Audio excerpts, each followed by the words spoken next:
Taskin and face big name. Shoriful কখনো এইভাবে চিন্তা করে যে ফার্স্ট চয়েস না। ফার্স্ট অফ অল আমি আগের থেকে ভালো, যে কন্ডিশনে ছিলাম তার থেকে ভালো, বাট আজকে দেখবো অ্যান্ড দেন কালকে দেখে তারপর ডিসাইড করবো আমার বিষয়টা। আর অবভিয়াসলি আপনি যখন একটা বড় দলের সাথে যখন ভালো ক্রিকেট খেলবেন, নট অনলি যে সিরিজ জিতা, আমরা 3টা ম্যাচে খুবই ভালো ক্রিকেট খেলেছি, সো এটা একটা প্লাস পয়েন্ট। অবভিয়াসলি ফরম্যাটটা ডিফারেন্ট, আমাদের টিমও ডিফারেন্ট, তাদের টিমও ডিফারেন্ট। একটা বেটার গুড সাইড যে আমাদের মোস্ট অফ দ্য প্লেয়ারই ওয়ানডে ক্রিকেটটা খেলেছে T20 সাইড থেকে, সো সবার ওই কনফিডেন্সটা আছে এবং গিভেন ডেতে আপনাকে খুবই ভালো ক্রিকেট খেলতে হবে। ওয়ানডে টিমের আপনি গত যে সিরিজটা খেলেছেন নিউজিল্যান্ডের সাথে first choice pace bowling attack হতে ছিল, তো এবার আপনি পাচ্ছেন তাসকিনকে পাচ্ছেন না, অনেক কথা হচ্ছে।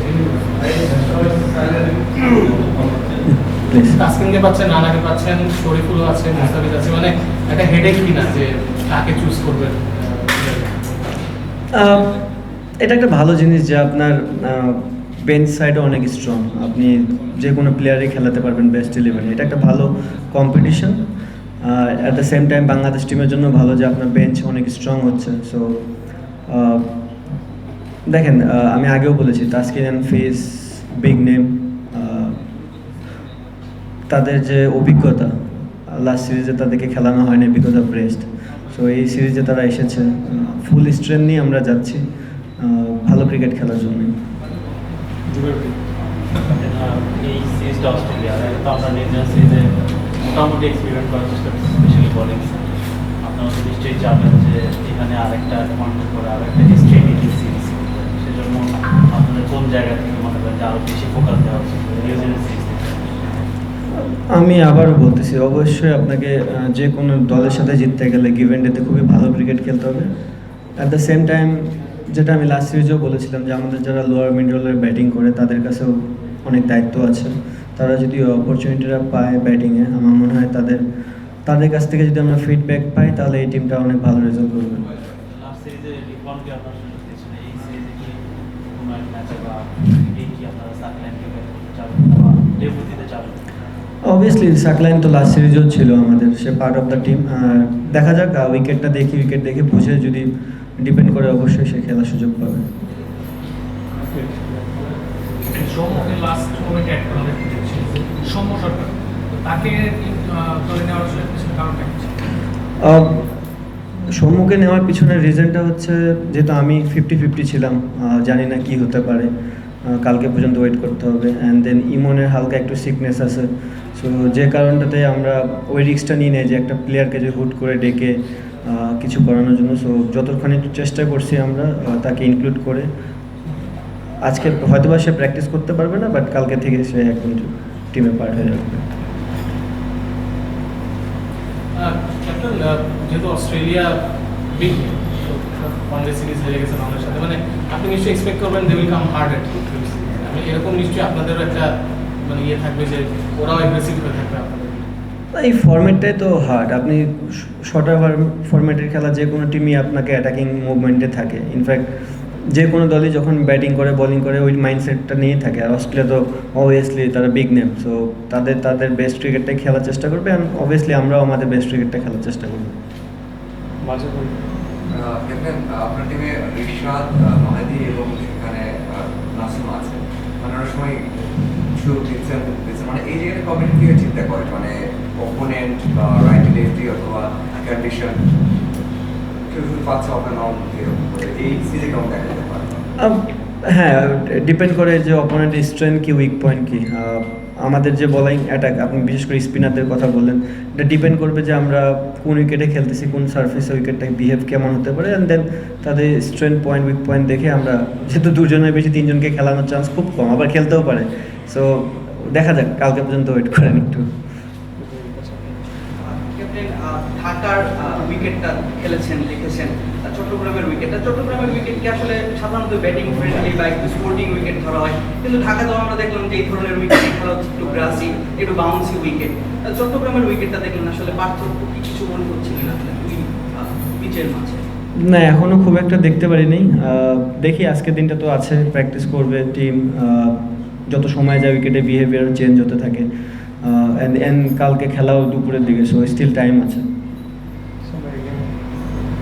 ক্যাপ্টেন শরীফুলের 6 উইকেট আগের ম্যাচে, মানে আপনি মাঠের বাইরে থেকে দেখছেন, কিন্তু ওর যে বিষয়টা যে অনেক সময় দেখা যায় লাস্ট মোমেন্টে কল আপ, যেটা নিউজিল্যান্ড সিরিজের ফার্স্ট খেলায় ছিল বা এই পাকিস্তান সিরিজের সেকেন্ড টেস্ট খেলে, এই সিরিজের লাস্ট ম্যাচ খেলছে, মানে মেন্টালিটিটা কত ডিফিকাল্ট হয় একজন ক্রিকেটারের জন্য যখন সে জানে যে আমি হয়তো ফার্স্ট চয়েস না, বা তারপরে এসে এরকম পারফর্ম করে।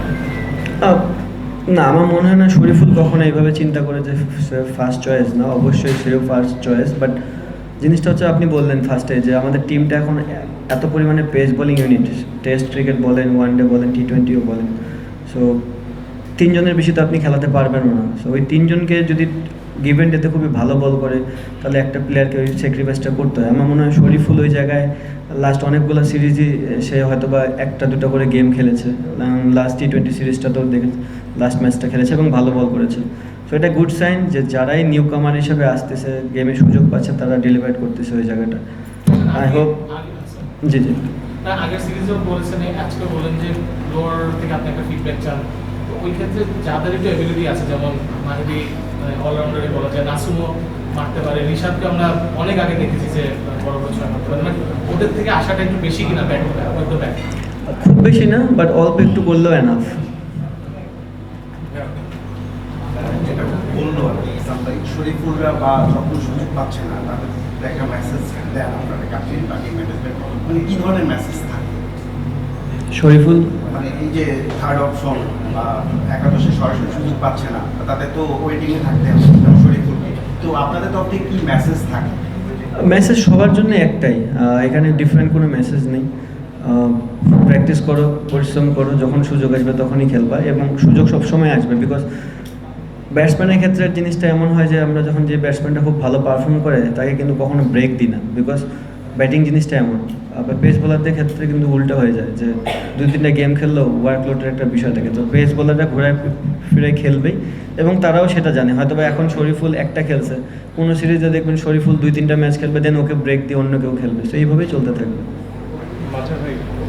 ক্যাপ্টেন, সেটা হচ্ছে বাংলাদেশে সাকসেস হচ্ছে, বা সেটা তো ইন্টারন্যাশনাল নিউজ হচ্ছে, কথা হচ্ছে, অনেক বড় বড় তারকার কথা বলছেন, লেজেন্ডারি কথা বলছেন। মাঝখানে কোর্ট করেছেন ভাষা বলে যে এই টিমটা ওয়ার্ল্ড কাপে আসতে খুব ভালো করতো, মানে আপনি এটা কথা বলছেন, বাট এইভাবেই বলছেন যে এই টিমটা যদি ভালো করতো, মানে কয়েকদিন আগে খুবই ভালো করতো, তার জন্য ব্যাট আপনি একসময় ভাবছিল, আপনার কথা বলছেন, মানে এইরকম কমেন্ট যখন দেখেন বা শোনেন, আপনি সেই কমেন্ট ছিল ভালো করতে পারতেন, এবং তখন কেমন লাগে, মানে আসলে নিতে পারেন?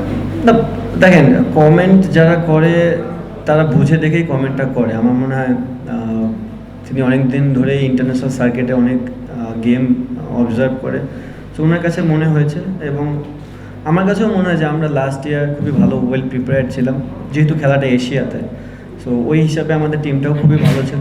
এখন বাদবাকি তো না খেলা পর্যন্ত বলতে পারবো না, আমরা গিভেন ডেতে কেমন পারফরমেন্স করতাম ওটা ডিপেন্ড করে ওই দিনের পারফরমেন্সের উপরে। সো অ্যাজ এ ক্যাপ্টেন হিসাবে আমি বলতে পারি আমার টিমটা ভালো টাচে ছিল, ছন্দে ছিল, এবং সবাই ক্রিকেট খেলার জন্য উৎসাহ ছিল ওই সময়টায়।